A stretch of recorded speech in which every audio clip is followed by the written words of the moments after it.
Pour soutenir l'émission Témoignages, n'hésitez pas à vous abonner à tous nos réseaux. Pour retrouver le replay de toutes nos interviews, nous proposer vos sujets et vos questions, rendez-vous sur le site www.itv.nc.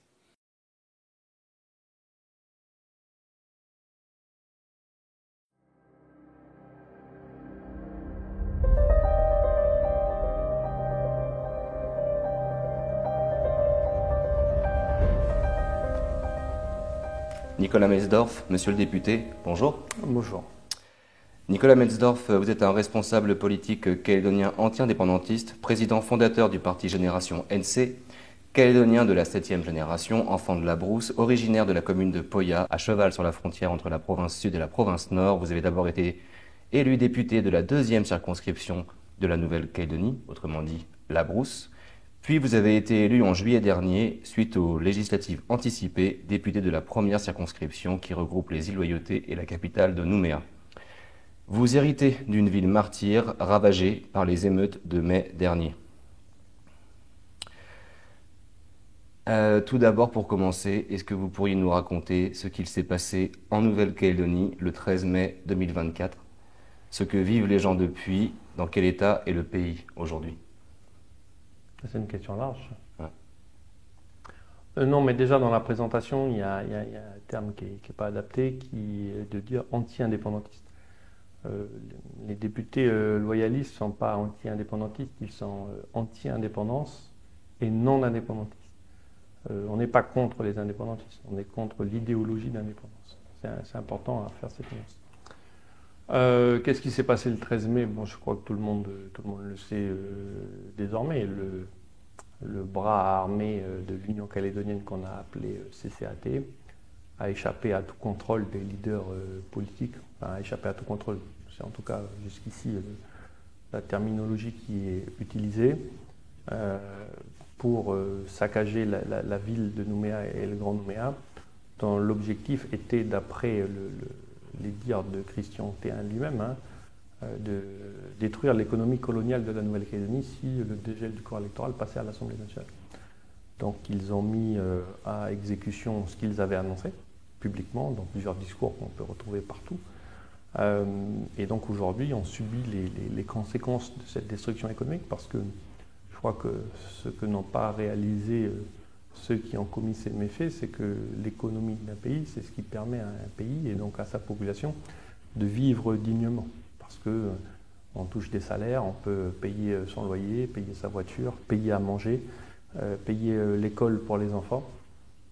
Et donc à partir du moment où on détruit l'économie, on détruit le pays et le peuple. Et donc la Calédonie aujourd'hui traverse la plus grande crise économique de son histoire, avec bien évidemment les premiers symptômes qui se font vivre sur place. Est-ce que l'État va être là pour la reconstruction?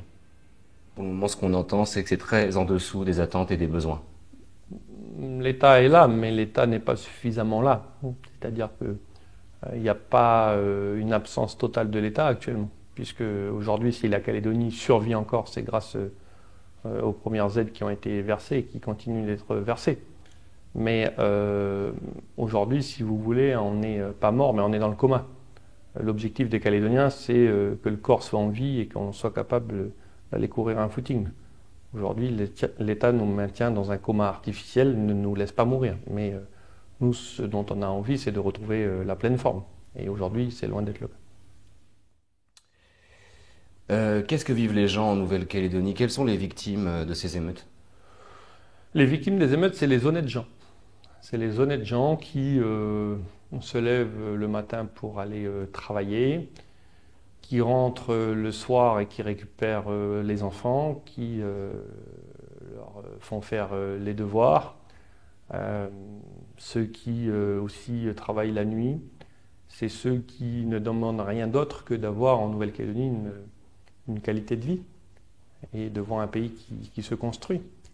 Et aujourd'hui, cette population que je crois majoritaire est totalement invisibilisée et mise de côté dans tous les discours politiques des indépendantistes les plus radicaux, ou parfois même de l'État, c'est-à-dire qu'on en reste encore dans le débat à une caricature France, histoire coloniale avec des Kanaks qui se révoltent. Mais la Calédonie, c'est pas ça.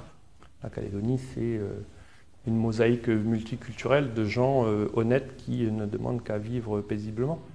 Et aujourd'hui, ce sont eux les principales victimes. Ce sont ces personnes qui ont perdu leur travail, ce sont des personnes qui ont perdu leur maison, ce sont des personnes qui ont perdu leurs amis, et ce sont des personnes qui ont dû se défendre eux-mêmes à un moment donné où leur vie était en danger. Donc c'est de eux dont il faut toujours parler et toujours se rappeler.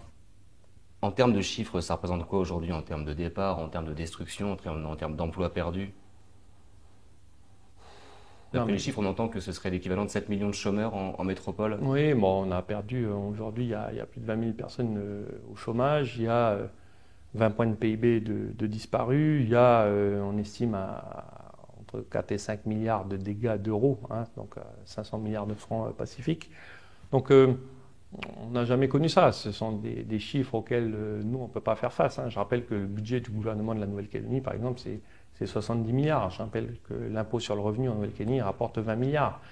Je rappelle que l'impôt sur les sociétés rapporte 25 milliards, que la TGC en rapporte 60. Donc on est en incapacité totale de faire face, avec notre richesse intérieure, aux dégâts qui ont été occasionnés.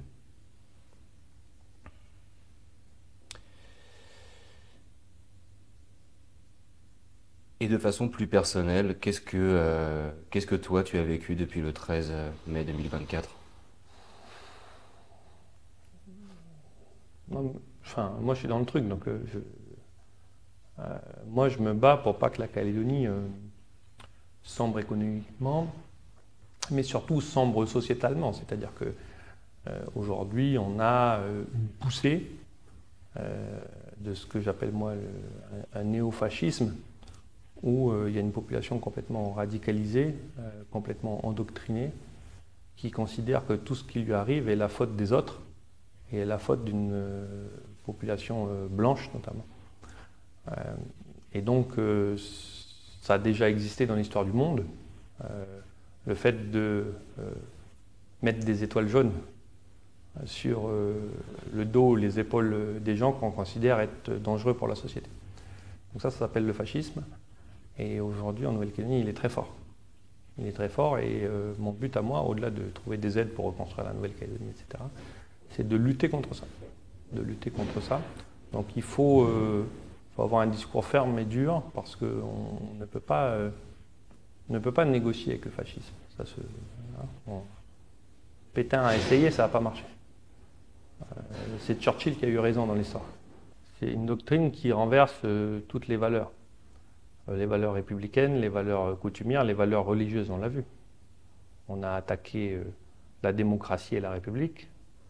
On n'a pas respecté la parole des coutumiers, qui ont appelé au calme certains assez tôt. Et on a brûlé des églises.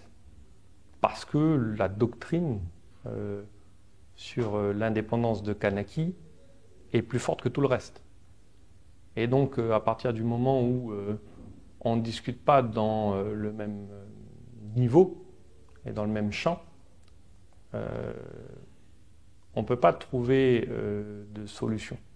C'est-à-dire qu'à un moment donné, ceux qui ont lancé les jeunes, entre guillemets, détruire l'économie du pays, savent très bien pourquoi ils l'ont fait. Ce ne sont pas des gens aujourd'hui qui veulent discuter avec nous. Ce ne sont pas des gens qui veulent dialoguer avec nous. C'est faux.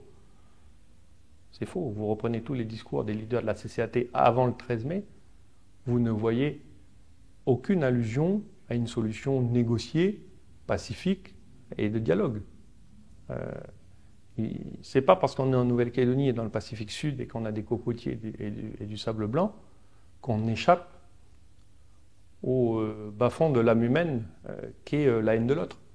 Ça existe partout dans le monde. Et donc nous, on a été gagnés par ça.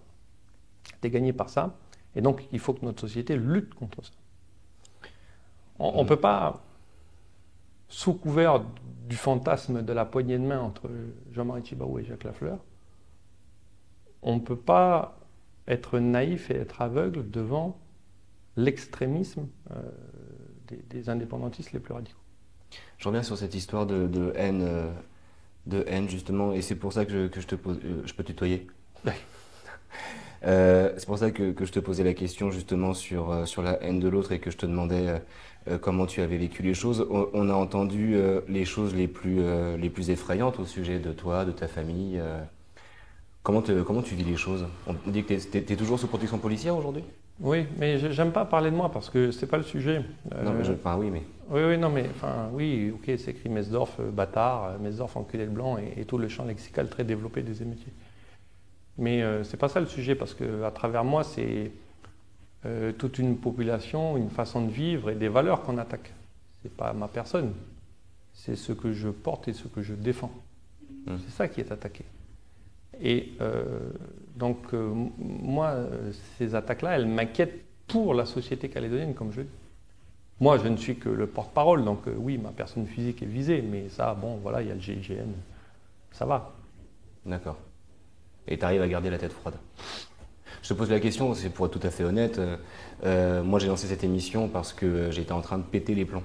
Ouais. Voilà, et au bout de 2 semaines de barricade, enfin, c'était quand même très compliqué. Effectivement, on s'était insulté toute la nuit, on se prend une voiture incendiée dès la première nuit, puisque j'étais pas dans un quartier calme. D'ailleurs, je t'envoyais des messages pour te dire attention, c'est en train de partir en couille sur le Je me terrain. rappelle. Donc, je me suis un peu soigné la tête, tu vois, en parlant avec des Une gens. thérapie, en fait. Un peu, ouais, je crois que la parole, elle soigne.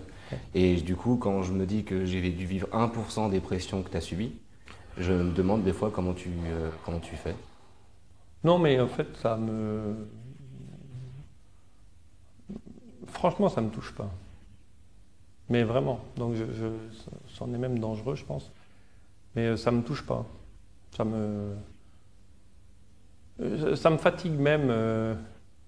Je reçois plein de fois, quand mon nom est sur un mur ou que quelqu'un m'insulte sur Facebook, il y a toujours plein de monde qui m'envoie la capture d'écran, etc.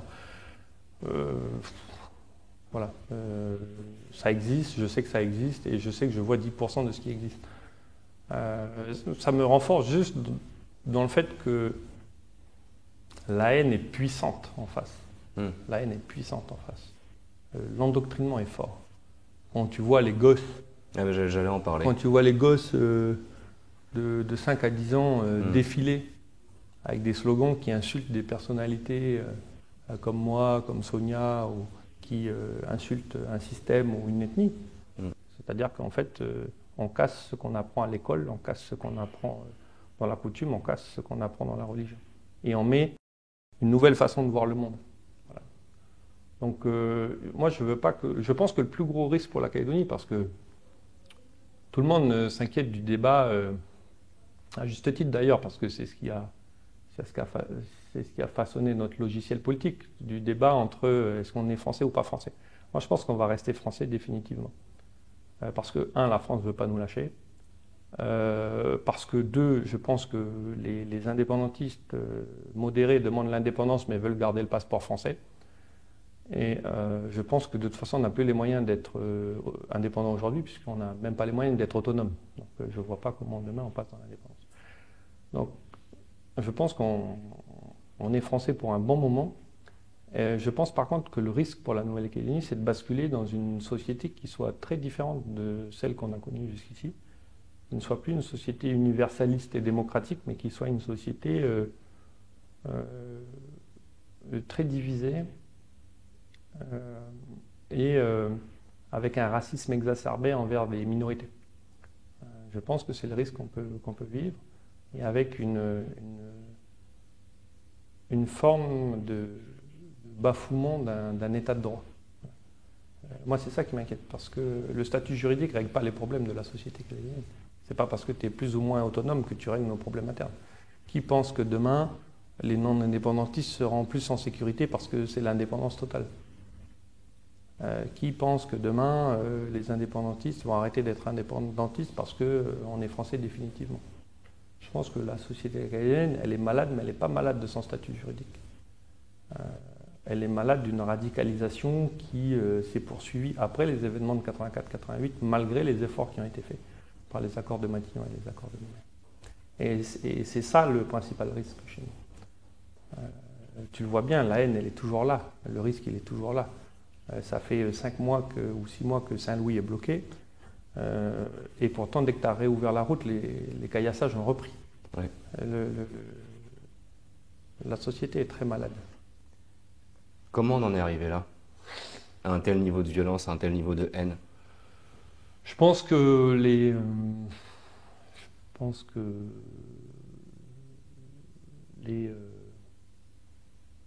les dinosaures socialistes ont une grande responsabilité dans la rédaction de l'accord de Nouméa, puisqu'ils ont promis des choses différentes aux différents acteurs. C'est-à-dire que les non-indépendantistes ont compris les accords comme étant la garantie du vivre ensemble et de la démocratie, et qu'à la fin, le fait qu'on choisisse d'être français nous permettrait d'être français définitivement, et tout le monde l'accepterait. Et je pense que ça a été compris par les indépendantistes comme l'accession à une indépendance kanak automatique. Voilà. Donc je pense que l'ambiguïté des accords nous a amenés là où nous sommes aujourd'hui. Et donc, comme ils ont été ambigus, chaque partie de la population a vécu dans la religion de ce qu'il avait compris. Les non-indépendantistes ont vécu dans la religion du vivre ensemble, fantasmé, les blancs, les noirs, les jaunes, les verts, tout le monde ensemble qui allait former le peuple calédonien. Et la jeunesse indépendantiste a vécu dans la religion de l'indépendance kanak qui allait résoudre tous les problèmes et tous les maux de la société, et notamment les personnes défavorisées de Nouméa et du Grand Nouméa qui, à travers Kanaki, verraient finalement leurs conditions de vie et leur niveau social s'élever au détriment de ceux qui les ont volés, pillés pendant 2 siècles, c'est-à-dire les non-indépendantistes et a fortiori les Blancs. Je pense que ces deux sociétés ont vécu l'une à côté de l'autre et ont entretenu ces deux fantasmes-là. C'est ça qui explique là où on en est. Depuis peu, on propose à nos abonnés de nous envoyer des questions. Je te cache pas qu'on en a eu plein pour toi. Et d'ailleurs, on les... Comment? Je suis touché. Et d'ailleurs, on les remercie. C'est très précieux. Continuez à nous envoyer vos questions. Alors, j'ai juste changé vos prénoms par souci d'anonymat, mais vous reconnaîtrez la première lettre de vos prénoms. On va commencer par celle-là. Antoine. Bonjour Nicolas. Je suis un Calédonien de 27 ans. Je suis à la fois attristé et effaré de l'acharnement que les loyalistes ont eu vis-à-vis du dégel du corps électoral. Avant que l'on m'accuse de donner raison à la violence, je préfère préciser. Je suis Calédonien d'origine européenne. Je n'ai pas le droit de voter car mes parents n'avaient pas fait les démarches en 98. Le constat d'aujourd'hui est le suivant. Nous avons voulu aller à l'encontre d'un processus qui, si on entend les argumentations des juristes, aurait déjà dû être remis en question pour les provinciales de 2019. À l'annonce de Michel Barnier, vous avez été déçu que ce dernier annonce que le projet du dégel soit abandonné et menacé de la censure pour qu'il y ait une rectification du discours devant le Sénat. Ma question est la suivante. Pensez-vous sincèrement qu'aujourd'hui, après tout ce qu'elle a subi, la Nouvelle-Calédonie a besoin de continuer une réforme en partie responsable de ces maux? Merci pour la question, Antoine, mais j'imagine que du coup c'est A quelque chose. C'est ça. Non, mais je connais ce discours. Ça, c'est un discours de résignation devant la violence. Parce que je vais dire les choses autrement. Donc du coup, on abandonne un droit de vote. On recule pour le combat d'un droit de vote. Parce que des personnes radicalisées ont tout cassé. C'est-à-dire que les femmes auraient dû abandonner leur combat pour leur droit de vote parce que des hommes les tabassaient pour pas qu'elles votent. Voilà. Donc les femmes n'auraient pas le droit de vote aujourd'hui. Donc le droit de vote, c'est l'expression de notre civilisation la plus ultime. C'est l'expression et c'est le cœur même de ce que sont les démocraties. Les démocraties, c'est-à-dire les pays du monde libre, où les gens décident eux-mêmes de leur avenir. Et donc le combat pour un droit de vote, il est fondamental. Il ne peut pas être mis en question et il ne peut surtout pas être mis en question face à la violence. Jamais. Parce que si vous cédez à ça, vous allez céder à tout le reste. Pour garder des privilèges, une vie paisible, que vous finirez par perdre sur le moyen ou le long terme, parce que de toute façon, comme je le disais, le fascisme, la haine de l'autre finira par l'emporter parce que vous êtes résigné et que tout ce que vous voulez, c'est garder les privilèges d'une vie paisible sur l'instant. Ça ne peut pas marcher. Donc moi je l'ai dit, si c'était à refaire, je le referais. Parce que, en plus, ce texte sur le droit de vote de citoyens calédoniens, parfois nés en Nouvelle-Calédonie ou présents en Nouvelle-Calédonie depuis plus de 20 ans, a été présenté dans ces conditions-là, parce que les indépendantistes les plus radicaux, ceux de l'Union calédonienne, n'ont pas voulu dialoguer et trouver un accord sur le sujet. Puisque les discussions sur le droit de vote existent depuis le lendemain du 3e référendum, 2021. Et que depuis 2021, les indépendantistes les plus radicaux sont fermement opposés au droit de vote de Calédoniens en Nouvelle-Calédonie. Et donc à un moment donné, on fait quoi? Est-ce que parce qu'il y a une frange extrémiste des indépendantistes qui veut à tout prix empêcher la multiculturalité de la Nouvelle-Calédonie, c'est-à-dire le fait d'avoir une Nouvelle-Calédonie multiculturelle, qui la veut la plus pure possible, est-ce qu'on cède à leur chantage parce qu'on a peur qu'ils puissent aller sur le terrain de la violence? En fait, le choix, il est fondamentalement, il est très simple. Il est d'une simplicité absolue. Est-ce que le droit de vote est un combat qui mérite d'être mené, oui ou non?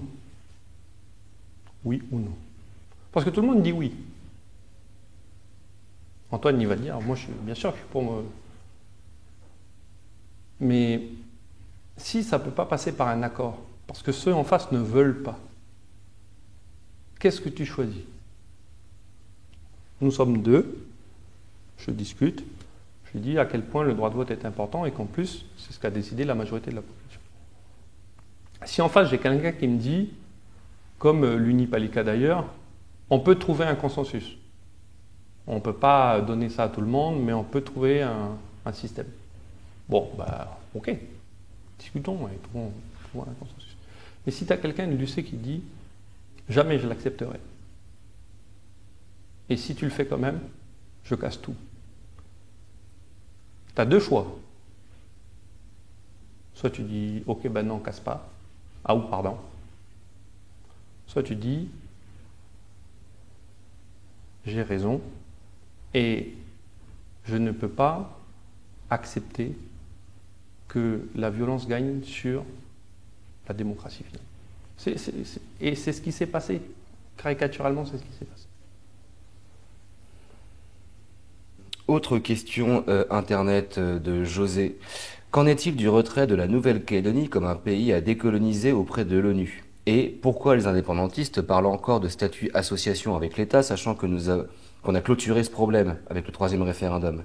Quelle analyse faites-vous du travail d'explication du professeur en droit Eric Deschmecker, qui a clairement expliqué et démontré que les indépendantistes veulent encore nous diriger vers leur solution au détriment du droit français et européen? C'est les deux religions que j'évoquais. Pour nous, on a signé les accords pour le vivre ensemble et le respect de la démocratie. Donc on considère que la décolonisation est finie, que la Calédonie doit être retirée de la liste des pays à décoloniser. On considère que la Calédonie est définitivement française et que nous ne devons plus connaître de droit à l'autodétermination. Mais les indépendantistes, eux,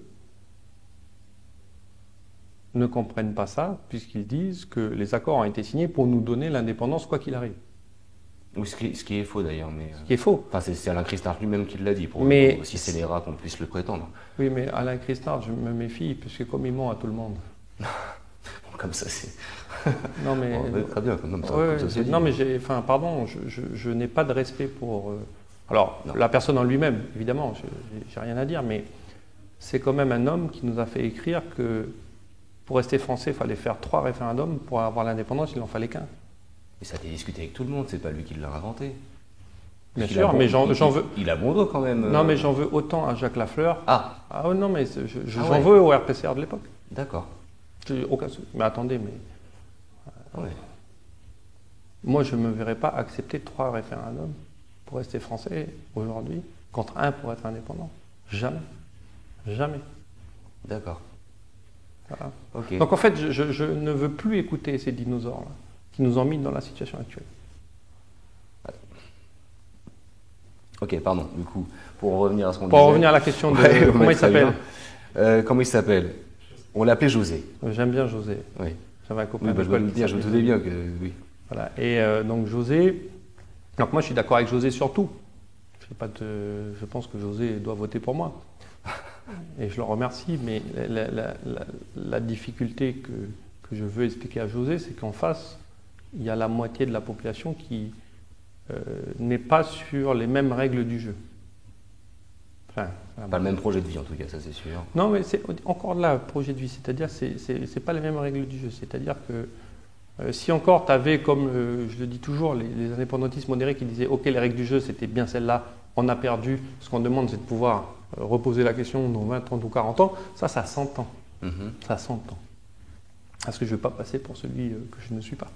Moi je combats des extrémistes. Par contre, des modérés, j'ai aucun problème à discuter avec eux. Mais il faut que José comprenne qu'en face, il y a des gens qui réfutent tout argument juridique qu'on peut apposer.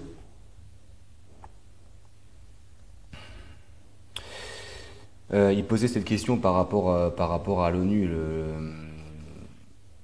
Parce qu'en fait, ce droit des peuples, ce droit à l'autodétermination, de toute façon, il est inaliénable. Mais je vais tourner le truc dans l'autre sens. Ouais.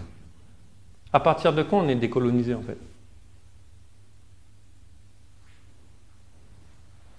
À partir de quand on est décolonisé? Parce que je ne sais pas ce qu'il faut faire de plus, en fait. Je ne sais pas là. Discrimination positive en Nouvelle-Calédonie, rééquilibrage économique, politique, 3 référendums d'autodétermination, avec un corps électoral qui excluait des personnes nées en Nouvelle-Calédonie et les personnes arrivées après 1998. Je ne sais pas, tu peux faire quoi de plus? Puisque l'ONU précise aussi que la décolonisation, ce n'est pas forcément l'indépendance. Donc il y a un moment donné, tu fais quoi de plus? Je ne vais pas me rouler dans la caillasse, comme on dit. Voilà.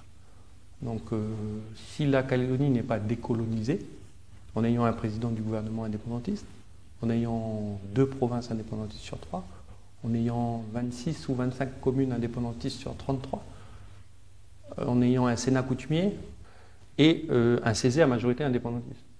C'est con que ce n'est pas décolonisé en fait. Voilà. Donc pour moi, c'est d'une évidence folle qu'on doit être retiré de la liste des pays AD+. Je propose une piste de réflexion parce que moi j'en étais récemment rendu là. Si tu veux, en termes j'ai essayé de comprendre comment ça avait pu dégénérer à ce point-là parce que ça a quand même été d'une violence hallucinante. Est-ce qu'il n'y a pas aussi, même sûrement, derrière cette tentative de putsch politique, parce que c'est ce que ça a été, qui s'est fait déborder par une révolte sociale aussi? Oui. Il y a aussi des inégalités qui sont criantes en Nouvelle-Calédonie et c'est bien un problème, qui sont le reflet d'un système là aussi ethnique déséquilibré. Moi, donc l'amalgame, il est tellement facile à faire, c'est tenté que ce soit un amalgame d'ailleurs. Je nie pas les inégalités, elles existent, elles s'imposent à nous. Nicolas Mézor ne peut pas dire qu'il n'y a pas d'inégalité, il y en a des fortes. La question c'est comment tu les limites et est-ce qu'elles sont justes ou pas? Parce que celui qui arrive 10e, il n'est pas sur la même marche que celui qui arrive premier.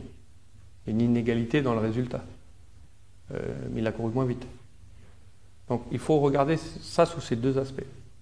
La première chose, c'est que les inégalités, ça ne se combat pas forcément par plus d'assistanat.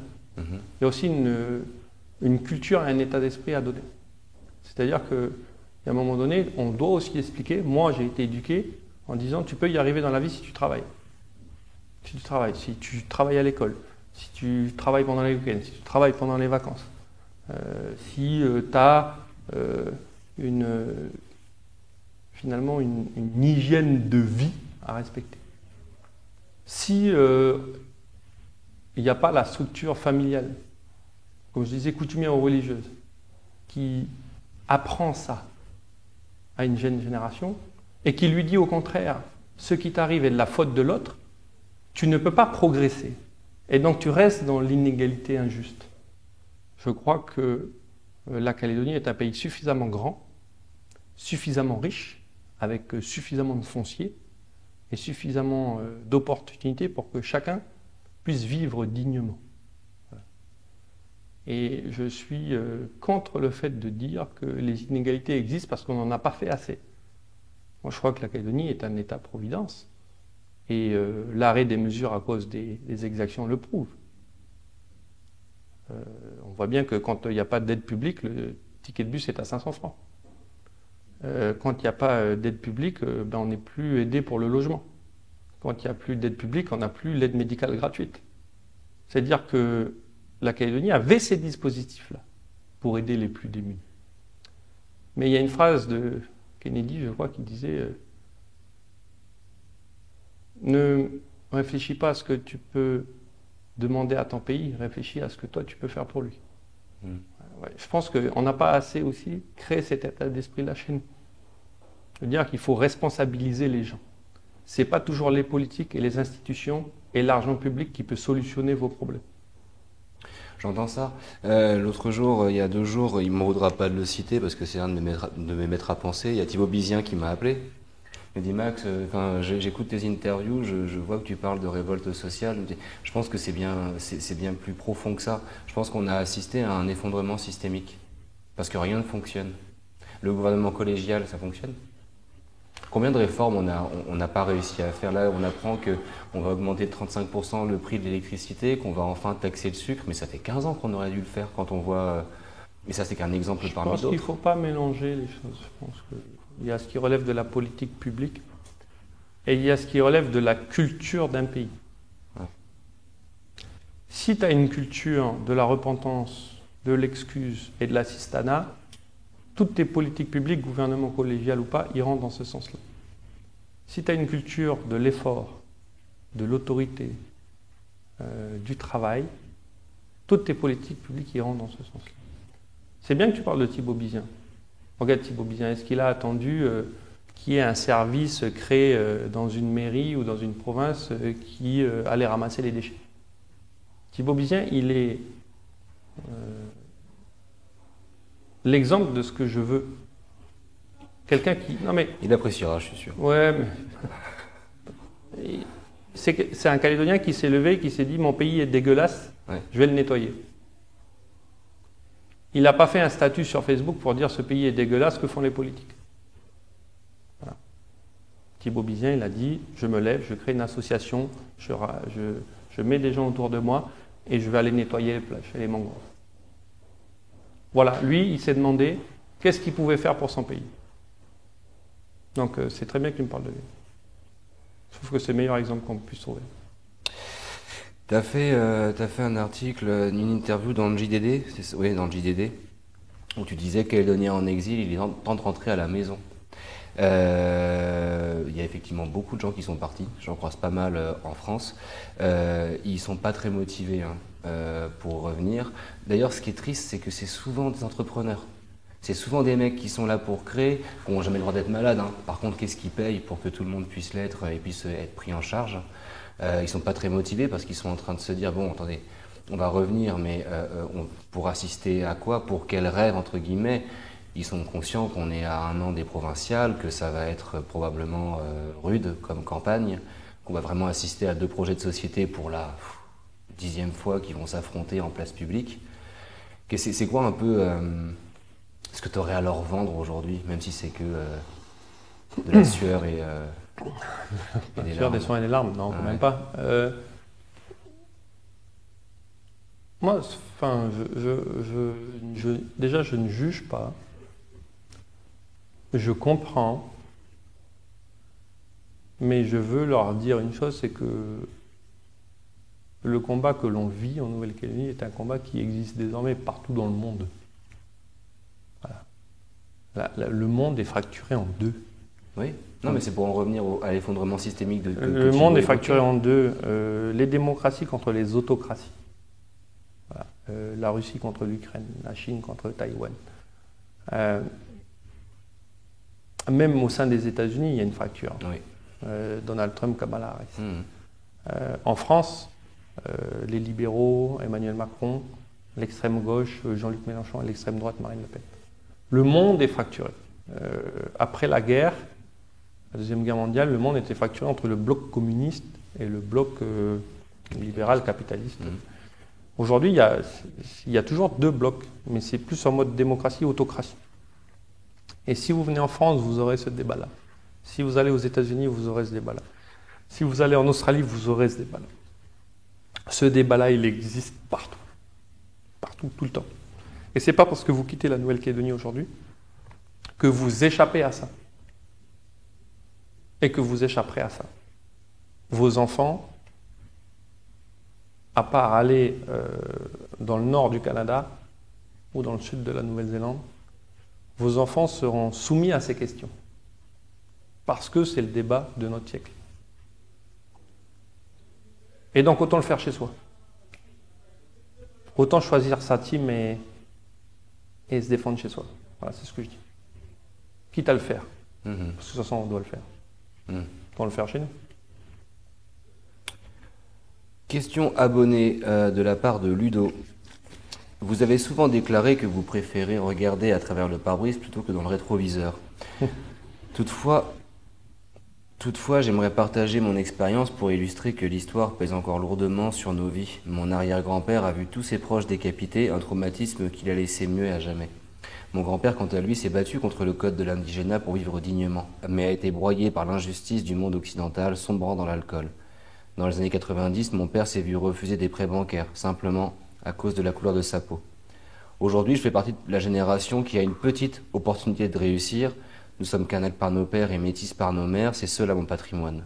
Mais bien que personne ne parle de ces luttes en mon nom, ni en celui des générations à venir, nos rétroviseurs sont encore teintés d'une telle noirceur qu'il serait imprudent de ne regarder que vers l'avant, sous peine de répéter les erreurs du passé.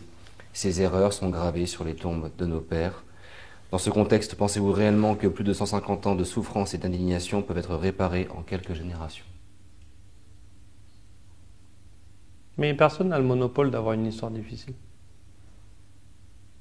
Il faut juste savoir comment tu l'intègres. Soit t'en fais comme monsieur. Une des raisons pour lesquelles tu as du mal aujourd'hui à être totalement universaliste, libre et positif. Soit tu en fais justement quelque chose qui te permet d'aller de l'avant. Pardon, mais moi, mon grand-père est un exilé du régime de Tito, du régime communiste de Tito. Il a fui son pays. Parce que ma mère, c'est Kurtovic. On connaît Nicolas Ismet. Kurtovic, c'est pas français. Ça vient de Bosnie-Herzégovine. Mes ancêtres du côté de mon père étaient des bagnards qu'on a envoyés à l'autre bout du monde parce que ils avaient fait la commune de Paris pour un monde plus juste et plus libre. La question c'est, est-ce que du coup tu vis avec cette rancœur-là, quoi?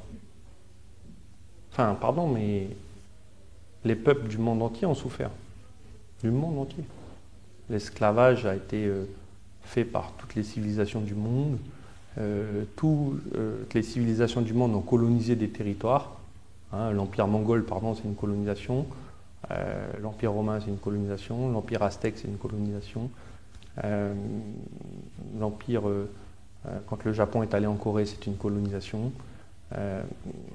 On peut trouver plein d'exemples comme ça. La question, c'est est-ce que tu vis en victime ou est-ce que tu ne vis pas en victime?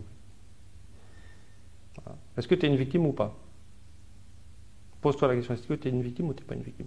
En fait, on est dans un monde où tout le monde se victimise tout le temps. Tu te victimises parce que tu es noir, tu te victimises parce que tu es une femme, tu te victimises parce que tu es vieux, tu te victimises parce que tu es jeune, tu te victimises parce que tu es un descendant de bagnard, tu te victimises parce que tu es un brossard, tu te victimises parce que... Oh! Ou un contemporain du 13 mai 2024. Oh, on se victimise maintenant parce qu'on est des mâles blancs alpha que tout le monde déteste. Merde. Voilà. Battez-vous, quoi. Arrêtez d'être des victimes. C'est insupportable. Moi, je ne suis pas une victime, je ne serai jamais une victime. Je pourrais dire, vous vous rendez compte? Oui, ils m'ont insulté, ils ont mis mon nom sur les routes, ils ont voulu à ma famille, j'ai dû déménager mes gosses, tout le monde est en insécurité, je suis protégé par le GIGN. Je peux jouer à la victime, je ne suis pas une victime. Non, moi. on y vient. Non, mais j'assume ce que je fais. Tu sais ce qui est chiant parce que je te fais confiance, mais c'est un truc que j'ai quand même découvert à mes dépens, effectivement, quand t'es agressé, malgré tout. Hein? Quand t'es agressé, Ouais. malgré tout, ton empathie envers les autres, elle est quand même sacrément atrophiée, quoi. Ouais, je sais. C'est compliqué, hein, tu te rapproches un peu. Et on l'a vu des deux côtés. On s'est pris la tête avec des potes avec qui on était amis depuis. Et on est vraiment. Enfin, on s'est tous mis à, malgré nous, avoir la vie un peu en noir et blanc aussi. Compliqué. Oui, mais je trouve Compliqué. qu'il y a une... Tout le monde n'a peut-être il y pas a la force une- de caractère Il y a non une plus. dynamique. Oui, mais la force de caractère, ça se transmet. Ça s'éduque. Et en fait, aujourd'hui, ce qu'on transmet, ce n'est pas une force de caractère. C'est une victimisation globale de la société. Et le fait, je suis sûr que parce que je le dis là, dans les commentaires, on va dire « Ouais, mais toi, tu dis ça parce que tu es blanc et tu as toujours été élevé avec une cuillère d'argent dans la bouche. » Non.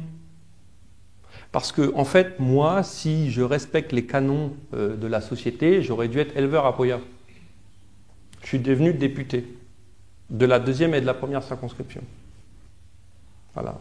Parce que je ne me suis jamais posé en victime. Et quand je n'ai pas réussi à faire quoi que ce soit, je ne me suis pas dit c'est parce que je suis un petit caldoche de Beauce qui parle avec un accent caldoche. Je me suis dit, bah fais mieux. Voilà. On a eu comme commentaire que ouais, Nicolas Mesdorf, il a changé. À une époque, il était pro-peuple calédonien. Il était voilà, pour un hymne, pour un drapeau, pour quelque chose de nouveau, peut-être même une forme d'indépendance fédérale, enfin, quelque chose de... Et là, maintenant, c'est France, France, France, et puis tant pis pour le reste, quoi. C'est pour ça que je te demandais tout à l'heure à quel point... tu vois. La fumée, ton auditeur. Non, mais Ouais. c'est une question qui me rend fou. Et parce que en fait, les gens disent Nicolas Mesdorf s'est radicalisé. Oui. C'est plus celui d'avant. Oui. Mais c'est parce que je suis le même d'avant que je suis comme ça. C'est parce qu'en fait, reprenons les choses. Qui ne veut pas d'un peuple calédonien? Qui aujourd'hui refuse le peuple calédonien? Qui dit le peuple calédonien est une stratégie pour noyer le peuple kanak? C'est pas Nicolas Mesdorf. Moi, je continue à défendre le peuple calédonien. Mais le peuple calédonien, c'est tout le monde. C'est les Caldoches, les Javanais, les Wallisiens, les Futuniens, les Kanaks et les Oreilles. C'est ça le peuple calédonien. Dans Tonton Marseille, il y a Joinville. Mm-hmm. C'est ça le peuple calédonien. Qui ne veut pas du drapeau commun? Qui ne veut pas du drapeau calédonien? Ma chambre de député. Au-dessus de mon lit, c'est quoi le drapeau français ou le drapeau commun? C'est le drapeau commun. Qui veut imposer le drapeau kanaki? Moi, je ne veux pas imposer le drapeau français, j'ai déjà fait mon drapeau commun. Qui veut que le nom du pays soit kanaki et qui ne veut pas que ça soit Nouvelle-Calédonie? Enfin, qui aujourd'hui refuse le vivre ensemble et la Nouvelle-Calédonie multiethnique? Qui? Répondez à ça. Moi, la première chose qui m'a choqué, c'était quand j'étais venu à un comité des signataires. C'était fait par Édouard Philippe, on réfléchissait à la question. Oui. C'était un jeune élu de Calédonie en Somalie. Je me rappelle bien. Très bien. J'avais été chargé par Philippe Gomez d'animer une réunion d'étudiants qui s'était déroulée dans Paris. Et j'avais vu des étudiants plutôt à majorité indépendantistes en master à Sciences Po, etc. qui m'avaient... Et moi, j'étais là en mode, ben voilà, on est là pour parler de l'accord de Nouméa, de la question sur l'indépendance ou pas, mais l'important, c'est de défendre le peuple calédonien, etc. Et là, les jeunes étudiants m'avaient dit, mais vous, le peuple calédonien, c'est une stratégie pour noyer le peuple kanak. Florenda Nirikani me l'a dit en face à un débat sur calédonien. Oui, je me rappelle. Il n'y a pas de peuple calédonien. Qui refuse le peuple calédonien? Et moi, c'est parce que je continue de le défendre que je suis comme ça. Parce que ceux qui combattent ce que nous, on veut, ce sont des extrémistes. Parce que veulent les non-indépendantistes? Le vivre ensemble, la démocratie, le développement, l'universalisme. Et un statut autonomiste. Pardon, les loyalistes n'ont jamais dit, nous, on veut un département. Je suis départementaliste, moi. Non. Moi, je suis très fier de l'autonomie de la Nouvelle-Calédonie. Très, très fier de l'autonomie de la Nouvelle-Calédonie. Donc il y a un moment donné, il ne faut pas inverser les rôles. C'est juste que Nicolas Metzdorf, le souci qu'il a, c'est qu'il ne se laisse pas faire. Parce qu'effectivement, il y a des non-indépendantistes qui disent, quand on leur tape dessus, quand on leur dit t'es qu'un sale blanc, ou t'es qu'un sale wallisien, ou t'es qu'un sale kanak loyaliste, ils disent non mais attends, on va quand même discuter pour trouver une solution. Mais ça, c'est de la soumission. C'est de la soumission à une idéologie radicale. Moi, je ne suis pas soumis. Tu me respectes, je te respecte. Tu veux de moi, je veux de toi. Tu veux pas de moi, attention. Regarde le discours que j'ai. Je mets l'UC là et l'UNI là. Paul Néotine a fait un communiqué comme quoi le jeune Kanak Moratio était de la responsabilité unique de la CCAT. Oui. Victor Tchutchugoro a fait une interview pour dire que tout ce qui s'est passé en Nouvelle-Calédonie, c'est la responsabilité de la CCAT. Jean-Pierre Jaïoué a dit que tout ce qui s'est passé en Nouvelle-Calédonie, c'est la responsabilité de la CCAT et qu'eux, ils n'ont jamais été pour une indépendance raciste et qu'il fallait combattre le racisme. Mais moi, le Palika, c'est quand il veut. Pour négocier, pour discuter, pour trouver des solutions, pour trouver un équilibre. Parce que ce sont des gens qui sont indépendantistes, mais qui sont des démocrates et qui respectent tous les Calédoniens. Donc à partir de ce moment-là, il n'y a aucun problème à faire quelque chose avec eux et de trouver des compromis. Aucun problème. Aucun. Aucun. Par contre, quand tu as un parti comme l'Union calédonienne qui boycotte et les référendums et les négociations, qui crée la CCAT et qui met Christian Théin à la tête du FLNKS sans qu'il y ait le Palika par ailleurs, tu ne peux pas agir de la même manière. Donc, Nicolas Metzdorf, il ne s'est pas radicalisé. Loin de là. Nicolas Metzdorf, il défend ses valeurs de manière forte face à une menace. Mais mes valeurs, elles n'ont pas changé. Moi, tu me demandes, est-ce que moi, Nicolas Metzdorf, je veux que la Calédonie soit un département avec que des blancs et pas de Kanak et le drapeau français et puis la Marseillaise Non. Non. C'est pas ça mon sujet. Peut-être plus virulent qu'avant. Tu te souviens du 1er septembre 2021 ? Mais plus virulent d'avant parce que... Est-ce que tu te souviens du 1er septembre 2021 ? Non, je ne me souviens pas du 1er septembre. Tu as oublié ce qui s'est passé ce jour-là ? Moi, je m'en rappelle bien. Il s'est passé quoi ? À la fois. On a inhumé ce jour-là le grand chef Ataï. Oui. Et en fait, du coup, j'y étais. Oui. Est-ce que tu peux nous raconter ce qui s'est passé ce jour-là ? Non, mais tu vois là, regarde, je trouve que c'est assez... Regarde là la genèse. Regarde, ça va encore démontrer comment je vois les choses. C'est-à-dire, c'est donnant-donnant. C'est-à-dire, il faut être juste. C'est le bon sens broussard, qu'on appelle. On ne peut pas dire bon sens paysan, mais c'est la même chose. Donc, il y a le retour du crâne d'Ataï à la fois. Le comité Ataï sollicite évidemment la commune de La Foi pour tout un tas de trucs. À l'époque, tu es maire de La Foi. Je suis maire de La Foi, et pour des autorisations, pour un accompagnement financier, logistique, avec le matériel de la mairie. Je dis OK. Moi, je suis prêt à accompagner, à soutenir le projet, à une condition. C'est qu'on n'oublie personne. Donc on inhume Ataï et son DAO, parce qu'ils ont été des figures pour les indépendantistes de la révolte kanak de 1878. Je respecte. Mais je ne veux pas qu'on oublie ceux qui l'a massacré et qui n'avaient rien à voir. Les familles de colons transportées là à l'époque, à qui on avait donné des pauvres lopins de terre, qui se sont retrouvés tout seuls perdus au fin fond de la Pampa et qui avaient des bébés qui ont été massacrés par Ataï. Donc j'ai dit, moi je fais tout ça s'il y a une plaque commémorative aussi pour tous les descendants de colons qui ont été massacrés, enfin tous les colons, pardon, qui ont été massacrés lors de cette révolte. C'était des grosses négociations. Évidemment, là encore, tu as les deux parties. Tu as les extrémistes qui disaient jamais, ces blancs n'ont rien à faire là. Et tu avais des gens plus responsables qui disaient, on comprend, le devoir de mémoire il est collectif, et donc on accepte ça. Et à l'époque, le président du Sénat coutumier, c'était Yvon Collin. Ouais. Et tu vois, Yvon, il a accepté. C'est lui qui a accepté. Le jour J. J'ai toujours bien travaillé avec Yvon Collin. Non, pas le jour J, lui, il avait accepté avant. Oui. Ce qui s'est passé. Il avait accepté avant. Et Donc je me retrouve à dire, ok, on fait toute la cérémonie et tout, donc je me retrouve au jour J où on inhume Ataï et Sandao. Et là, forcément, il y a une foule immense de Kanaks notamment. Et donc, tu as ces deux tendances toujours. Et là, la tendance la plus dure refuse de poser la plaque pour les descendants, enfin pour les victimes de Ataï.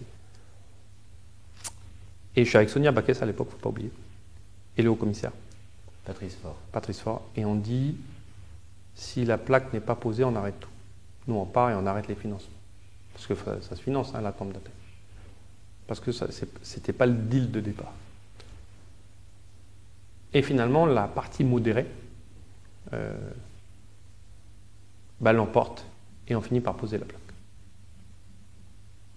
Mais c'est parce qu'il y a eu, à un moment donné, de notre part, une intransigeance.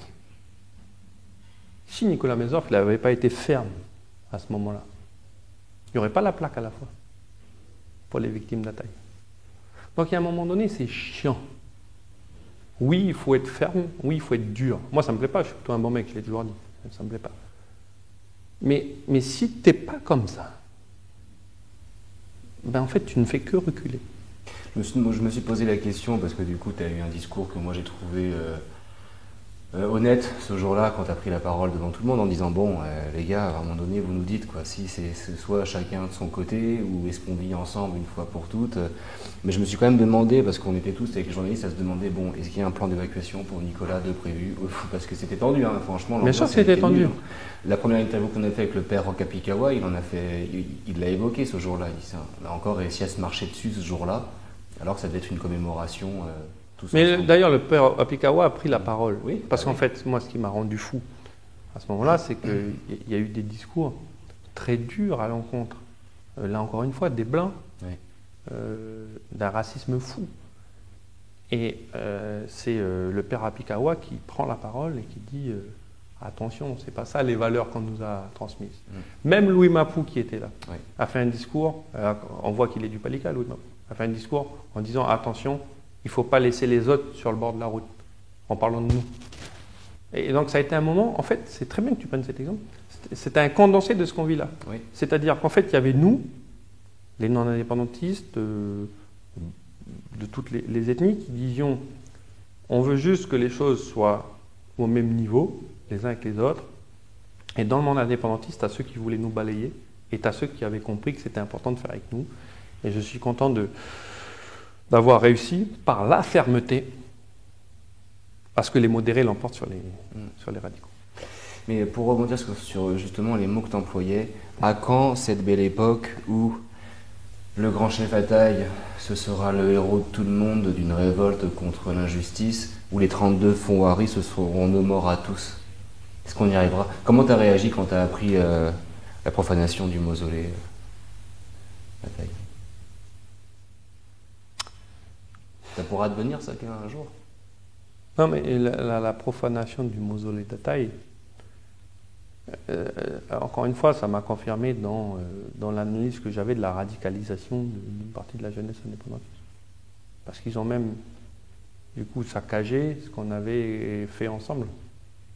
Enfin, c'est quand même une mairie non indépendantiste qui a autorisé sur un de ces terrains, qui est le mausolée d'Ataï, qui était le leader aujourd'hui un peu symbolique des indépendantistes. Donc, est-ce qu'on va y arriver? C'est ça la question. Ouais. Est-ce qu'on va y arriver? La balle est dans le camp des indépendantistes. Tu sais, la balle est dans... Tu peux retrouver, vous vérifierez, mon interview, je suis sur le plateau du JT le soir du résultat du troisième référendum. Et je dis ça. La balle est dans le camp des indépendantistes. Parce que nous, on sait ce qu'on veut.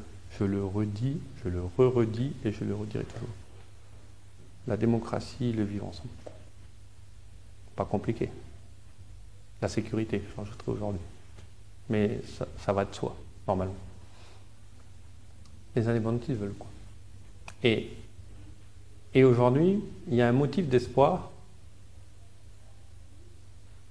c'est l'émergence d'une alternative à la branche radicale des indépendantistes. On le voit, on le sent, on la lit, on l'entend. C'est les discours, j'en parle beaucoup. Et ils m'en veulent à chaque fois que j'en parle beaucoup d'eux, mais c'est comme ça, voilà, ça existe. C'est l'alternative qui est en train de créer l'uni. Ouais. Bah oui. C'est eux qui représentent l'espoir aujourd'hui. C'est con à dire, hein, mais c'est eux qui représentent. Non, mais ça se voit. Pardon, mais si l'uni continue dans la voie qu'ils sont en train de prendre, c'est-à-dire que ce sont des indépendantistes kanaks, démocrates et universalistes, mais à ce moment-là, tout est possible. À ce moment-là, tout est possible. C'est-à-dire que la Calédonie, demain, peut repartir sur les valeurs qui ont fait de ce territoire un des territoires les plus riches des Outre-mer. L'avenir de la Nouvelle-Calédonie se joue au sein du camp indépendantiste. Nous, on sait. Nous, c'est bon. Du rassemblement à Génération NC en passant par Calédonie Ensemble, tu as des nuances, évidemment. Mais les gens, ils veulent la même chose. Fondamentalement, les gens, ils veulent la même chose. Tu ne trouveras pas un blanc ou un wallisien ou un asiatique qui va dire « je veux pas vivre avec les Kanaks ». Ça n'existe pas, ça. Ça n'existe pas. Il n'y a pas ça. Ça va mieux en le disant. Non, mais ça n'existe pas. Parce que des fois, à cause des réseaux, la polarisation, les machins, les trucs... Oui, mais c'est ça. Alors moi, je me combats parce qu'on a toujours... Non, ça n'existe pas. Nous, on ne fait pas de croix gammée. Il n'y a pas de croix gammée chez nous. Il n'y a pas bâtard de Kanak écrit sur les murs. Il n'y a pas retourner dans vos réserves ou dans vos cases. Il n'y a pas ça. Il n'y a pas ça. Chez nous, ça n'existe pas. S'il y a un racisme chez nous, il est en réponse à un racisme qui existe en face. Mais fondamentalement, un non-indépendantiste, tu le prends dans un environnement neutre, il est pour le vivre ensemble. C'est notre ADN. La question, c'est est-ce qu'on va trouver quelqu'un chez les indépendantistes qui a le même ADN que ça? Et au lendemain des émeutes, on était découragés parce qu'il n'y avait que les radicaux qui avaient pris, on va dire, l'ensemble de l'espace médiatique, politique et de terrain. Aujourd'hui, il y a cette alternative qui est là. Et à partir de là, tout est possible. Pour en revenir une dernière fois sur le peuple calédonien, parce que c'est quelque chose que je voulais vraiment sincèrement évoquer avec toi. De ce que j'en comprends quand j'interviewe les indépendantistes, tu vois, ils sont pour se vivre ensemble, seulement ça leur tient à cœur que ce vivre ensemble se fasse autour de l'identité kanak. Pas forcément que les gens deviennent kanak, mais bon... Mais en fait, c'est ça le problème, c'est là où... Je peux te donner un exemple tout bête, ouais. un exemple tout con. Avant d'en revenir, avant d'atterrir là à l'Assemblée nationale pour faire ton interview, ça faisait 5 ans que je faisais plus que du tourisme et de la communication touristique. Un jour sur deux, j'étais en brousse ou en tribu dans les îles ou dans le nord. J'ai découvert à ce moment-là et la coutume et le monde kanak, même la religion. C'est pour te dire, c'était pas des univers que je connaissais du tout et franchement ça me fait du bien parce que je provenais de milieux un peu moins sains donc que ça, sans pouvoir, tu vois. Bref. Et dans l'industrie touristique, il y a un truc qui m'a choqué, c'est qu'en fait, et on le voit beaucoup dans la communication touristique du Sud, on n'arrive pas à mettre en avant l'identité kanak parce qu'il y a une espèce d'angoisse électorale derrière si on commence à trop mettre en avant l'identité kanak, alors que on serait à Tahiti, on ne nous emmerderait pas pour mettre une pirogue partout, on serait en Bretagne, on ne peut pas faire de tourisme sans faire de culturel et d'autochtonie. C'est aussi ça que les gens ils viennent rencontrer, quoi, tu vois. Donc il y a des espèces, et on parle de la deuxième industrie. Après le nickel, il n'y a rien entre les deux, même si le détail il est immense. Mais tu vois, c'est un combat des fois pour mettre une simple fèche fêtière dans nos logos ou dans nos trucs, parce qu'il y a la moitié des sponsors ou des financeurs qui vont faire voilà, attention. Et à l'inverse, dans le Sud, on communique touristiquement en disant venez, c'est un super terrain de jeu. Mais c'est extrêmement réducteur. Et là, je te parle de l'identité kanak parce que c'est celle de là-bas. Tu vois un peu le goubi-boulga que j'essaie de te faire ou Ouais. Et moi, je m'interroge là-dessus, quoi. Ouais. J'ai trouvé des réponses. Vas-y. Le vivre ensemble, on peut pas dire oui mais. Tu vois, le oui mais, c'est pas bon. C'est oui ou non. Parce que quand il y a un mais, il y a un loup. On peut pas dire oui, on veut le vivre ensemble, mais les Kanaks d'abord. Ah bah non. Vivre ensemble, c'est le vivre ensemble. C'est-à-dire que si tu mets ta flèche fêtière, ah bah tu mets le tawassou, tu mets le fouet du stockman, Tu vois ce que je veux dire? Il y a un moment donné, tout le monde doit se sentir représenté. Parce que le vivre ensemble, ce n'est pas la soumission des autres communautés à l'autre, qui du coup, l'autre accepte bien qu'il soit là. Je n'ai pas dit soumis, j'ai dit autour. Oui, oui, mais autour, c'est ça. D'accord. Pardon, mais je veux bien que tu sois là si tu reconnais que c'est chez moi. Ben en fait, non, moi je suis chez moi. C'est ça l'universalisme. Moi je suis chez moi. C'est-à-dire que moi je suis au même niveau que les Kanaks en Nouvelle-Calédonie. Ça c'est clair ça. Je ne suis pas au-dessus, hein. Je suis pas en dessous. C'est-à-dire qu'il n'y a pas le poteau central qui est le peuple kanak, puis moi je ne suis pas la petite goélette là, qui sert à poser la paille. Moi j'ai un poteau central aussi. Voilà. Donc il n'y a pas de oui mais. C'est tout le monde ensemble ou ça ne marche pas. Donc en fait, c'est ça le danger de ces indépendantistes radicaux. C'est le oui mais. Et toi, si tu veux, par confort, là encore, tu vas accepter le oui mais. Parce que tu vas gagner un peu de paix. Mais le oui mais, faire le oui soit de moins en moins gros et le mais sera de plus en plus gros au fur et à mesure du temps. Donc il n'y a pas de oui mais. Quand tu vas te marier, tu ne dis pas oui mais. Tu dis oui ou tu dis non. Et donc je pense que, tu vois, la question de la flèche fêtière, c'est à cause de ça. Si la flèche fêtière représente pour personne le fait de vouloir imposer aux autres une culture, ben, il n'y a pas de problème pour qu'il y ait la flèche fêtière. Moi, dans mon drapeau commun, où il n'y a pas de oui mais, c'est qu'un oui, ben, il y a une flèche fêtière. Et j'ai aucun problème à avoir mon drapeau avec ma flèche fêtière. Ok. Mais parce que je sais que je suis au même niveau que cette flèche fêtière. Ce serait bien que le type qui passe devant, il dégage peut-être. Ouais, c'est vrai que c'est vraiment, pas... on sent qu'il est de passage, tu vois. Bah, j'ai pris le logo du gouvernement, hein, mais, mais je suis d'accord que... Ton drapeau mis à jour le jour où il n'y a plus de oui mais, on dégage le pain colonnaire et on dégage le no-till, on met juste une flèche fêtière sur le blanc. C'est le jour où il n'y a plus de oui mais. Hein. Aucun problème. Ah ok, cool. Mais je ne veux pas répéter ce que je répète à longueur de temps. Oui, mais si, on va encore. Apparemment, il faut répéter. C'est vrai. Ce qui me paraît, il faut répéter. D'accord. Il faut que les indépendantistes les plus radicaux comprennent que. Parce que eux qui se targuent toujours de dire il faut se souvenir de l'histoire, ils ne peuvent pas trouver la paix en voulant faire aux autres ce que leurs ancêtres ont subi. Voilà. Ça ne peut pas marcher. Ok, on va bientôt conclure. Je m'excuse pour tous les abonnés dont je n'ai pas posé la question, même si dans la grande majorité ça ressemblait à... Donc je te la pose quand même et tu as déjà répondu. A-t-il conscience du rôle qu'il a joué dans les émeutes du 13 mai? Mais je crois que tu y as déjà répondu. Ouais. Est-ce que ce passage en force était vraiment obligatoire? N'y avait-il pas d'autres méthodes? Mais bon, on a déjà éclusé le sujet. Le passage en force, c'est Lucé. C'est pas la loi. D'accord. Bon, effectivement, on avait éclusé le sujet. Josiane, qui avait plein de questions et je l'en remercie. Josiane. Oui, alors ouais, je suis pas toujours très inspiré pour les pseudos. Bonsoir Julie. J'en ai quand même retenu une de ces questions avec l'allocution médiatisée du 14 juillet 2024 de la chef de file des loyalistes. Madame Baquès donc, a évoqué la possibilité d'une autonomisation des provinces comme réponse aux tensions en Nouvelle-Calédonie. Quelle est votre position sur cette proposition de séparation administrative entre les provinces et comment cela pourrait-il affecter le processus du dégel électoral que vous défendez? Je vais peut-être expliquer pourquoi les loyalistes sont allés vers cette position-là. C'est important que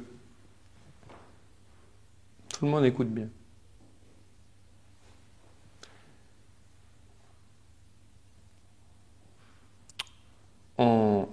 À la fin des années 70 et dans les années 80, il y a eu un traumatisme chez les non-indépendantistes, chez les Kanaks des îles non-indépendantistes, qui ont dû quitter leur île devant la menace des indépendantistes, qui sont venus habiter à Nouméa.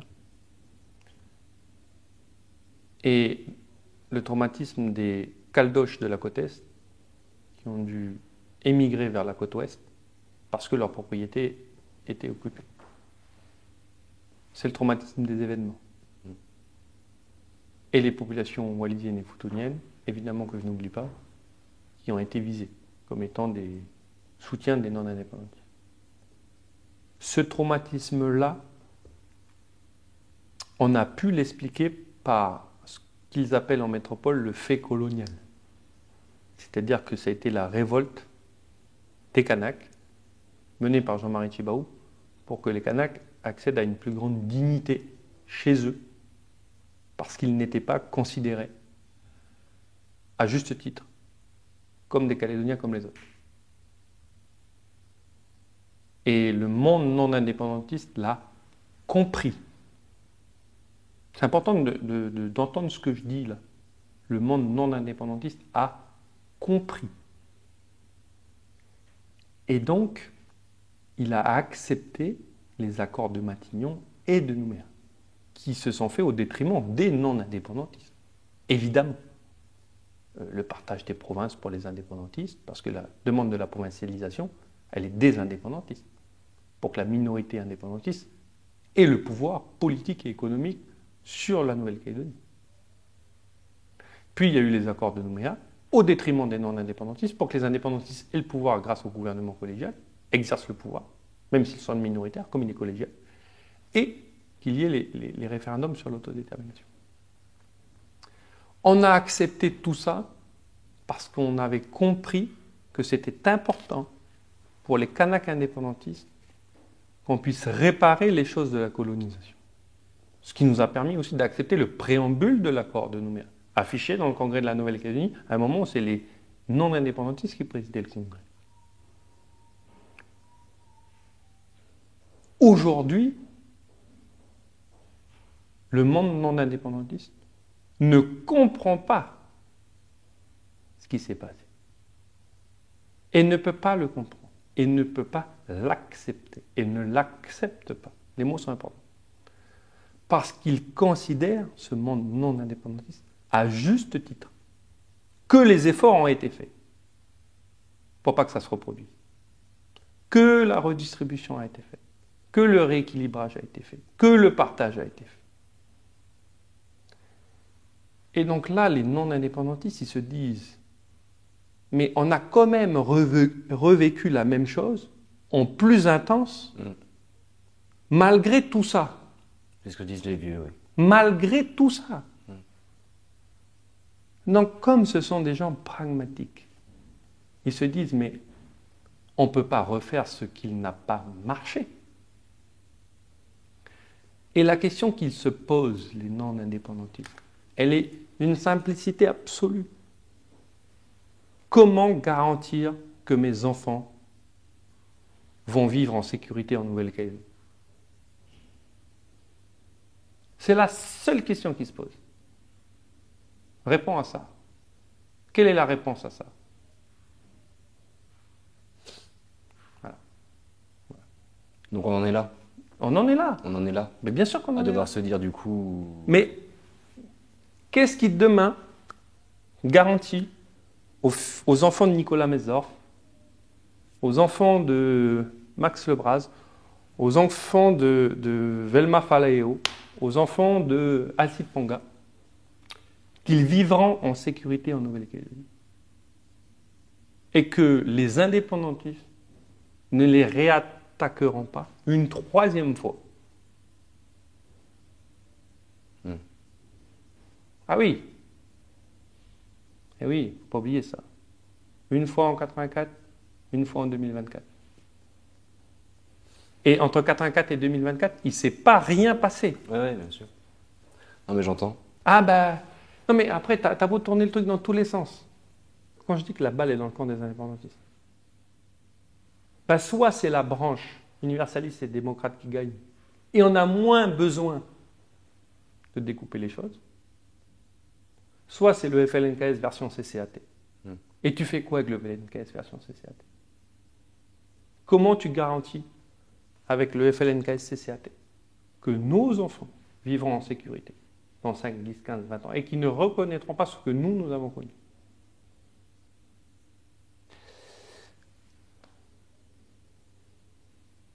Et maintenant, on fait quoi? Si demain tu dois imaginer un projet qui fasse consensus, c'est quoi ta première action? Je te répète ce que je dis depuis tout à l'heure. Ouais. Nous, on s'adapte en fonction de... De ce qu'il y a en face. Mais oui, Ok. je répète 20 fois ce que je dis. Nous, on est pour le vivre ensemble. Hum. Mais si, mais si le Non, mec mais- en face de toi, il ne veut pas, Oui. on prend nos responsabilités et puis on dit, ok, tu veux pas. Tu veux pas, mais on partira pas. Tu veux pas. Par contre, si tu veux, tu veux. Donc si je comprends bien, depuis qu'il y a quand même on va le dire, depuis que le bloc du FLNKS s'est fendu, parce que c'est ce qui passait, et c'est assez historique pour le dire quand même, parce que ça n'était jamais vraiment arrivé. Mais je pense que, en Et- fait, il y a tellement d'informations, Metzdorf, Baquès, Tjibaou, Lucé, l'Assemblée nationale, le Congrès, le plan quinquennal, Gomez, le machin, qu'on passe à côté Oui, un peu, ouais. On est De- un peu noyé là. de la révolution politique la plus importante qu'a connue la Nouvelle-Calédonie depuis 40 ans. L'éclatement du FLNKS. Je suis d'accord. Pour le L'éclatement du FLNKS. Mm. Prenez l'interview de Louis Mapou dans le journal Demain. Le FLNKS est arrivé à son terme. Le FLNKS, c'est l'idée que les Kanaks sont tous unis pour l'indépendance. Est-ce que ça a encore vocation aujourd'hui à exister alors même que les Kanaks, comme tous les peuples du monde, sont divisés selon une idéologie? Il y a les Kanaks d'extrême droite, la CCAT, et il y a les Kanaks démocrates, l'Unipalik. Est-ce qu'aujourd'hui le fait d'être Kanak est suffisant pour que ces deux idéologies complètement opposées continuent à voguer ensemble? Est-ce que moi, je dois être dans le même parti que Marine Le Pen ou que Jean-Luc Mélenchon parce qu'il est blanc ou parce qu'elle est blanche? Non. C'est pas parce qu'elle est européenne et que moi je suis européen et que Jean-Luc Mélenchon est européen que du coup, on doit être dans le même parti. Et c'est ça qui est en train d'arriver en ce moment. Et elle est là, la voie. Ok. Il y avait quoi dans ce fameux accord global? Le temps file, on va devoir arrêter, mais il y avait quoi dans ce fameux accord global? Vous étiez à un cheveu d'y arriver? Bon, on y est arrivé. Hein. Ouais. Bon, il y avait quoi dans cet accord global? Un dégel à 10 ans plus le code de la citoyenneté. Ah, il y avait un code de la citoyenneté? Code de la citoyenneté, ouais. Donc il y avait des droits et des devoirs pour être citoyen? Oui, c'est ça, c'est-à-dire Ah, que... bah, c'est- ben, nous, tu vois, pour moi, ça me va. C'est-à-dire Bah, qu'un citoyen calédonien doit connaître l'histoire de la Nouvelle-Calédonie. Ah, cool. Ok. C'est D'accord. des trucs dans le genre. Moi, j'ai toujours été, par exemple, pour l'enseignement des langues kanak. Ah ouais, d'accord. Je trouve ça con qu'on ne sache pas parler une langue kanak. Par exemple, tu vois, comme quoi. Alors, je dis pas que dans le code de la citoyenneté, il y avait l'apprentissage de la langue kanak obligatoire. C'est pas ce que je te dis. Mais je trouve normal que pour avoir le droit de vote en Nouvelle-Calédonie, il y ait un temps de résidence et puis il y a une connaissance de la Nouvelle-Calédonie. Ça, c'est important. Il y avait une réforme des institutions, la séparation du millefeuille. Il y avait la question. Ah, il y avait enfin cette réunification. Non, il y avait toujours. Mais Il y avait toujours gouvernement et province, mais cette fois avec plus de doublons. Voilà, moins lourd Ouais, financièrement moins aussi. lourd. C'était ça, c'était à peu près ça. Et puis une forme d'autonomie réaffirmée au sein de la République. Mais Une autonomie réaffirmée. Alors, j'avais pas encore celle-là. ouais, non, mais J'avais c'est étendu, ça. On j'avais- n'était pas indépendant, évidemment. Ok. On ne devenait pas un département non plus. C'est-à-dire que on partageait par exemple la compétence des relations extérieures avec l'État. On va pas faire trop d'institutionnel, mais Non, mais juste que je comprenne bien parce que un accord était quasiment bouclé Ok, à 97% ouais, avec les indépendantistes modérés. ok. D'ailleurs, l'idée, c'était quoi? C'était qu'après l'Assemblée nationale et avant le Congrès de Versailles, cet accord soit mis sur la table et qu'on n'aille pas au Congrès de Versailles simplement avec le dégel, mais avec un accord plus global. Ça aurait été mieux. Oui, écoute, camarade, nous, s'il y avait que nous, et je pense que l'UNI, l'accord politique il aurait été trouvé en 2022. Ah ouais. Ben oui, tu La as compris. politique de la chaise vide. Mais c'est pas que de la chaise vide. C'est une stratégie pour pas qu'il y ait d'accord. Ok. Merci Nicolas Melsdorf. L'interview touche maintenant à sa fin. Est-ce que tu aurais un message à adresser à tous ceux qui te regardent, qui t'écoutent, à tous les Calédoniens, tous les habitants de la Nouvelle-Calédonie, y compris ceux qui sont en train de penser à revenir ou de trouver le courage de revenir? Quel serait ton message? Quel serait ton rêve calédonien pour demain? Non, mais le message, il est toujours le même. C'est-à-dire, le moment est difficile, le moment est compliqué. Personne ne peut juger personne dans ses choix actuels. Mais je pense que chez nous, ça vaut encore le coup. Ça vaut encore le coup. Voilà. Je pense que ça se tente encore. Voilà. Et comme je le disais, on n'échappe pas aux problèmes du monde. Voilà. On a cru que longtemps que le récif nous protégeait de tout. Le récif nous protège de rien du tout. On est soumis, encore plus aujourd'hui dans l'ère de l'information, aux grandes questions du XXIe siècle et on les traverse. Voilà. Donc, faut garder espoir et puis surtout réapprendre à se battre. Je pense que c'est ce qu'on a oublié. C'est ce que notre génération a oublié. C'est-à-dire qu'on a vécu dans le confort psychologique et intellectuel de se dire notre société elle est comme ça et puis plus rien ne va arriver. Bon, maintenant, mon coco 1, l'histoire du monde, elle est faite de combats. Et donc, c'est celui de notre génération, c'est comme ça. Nicolas Melsdorf, monsieur le député, merci. Papa.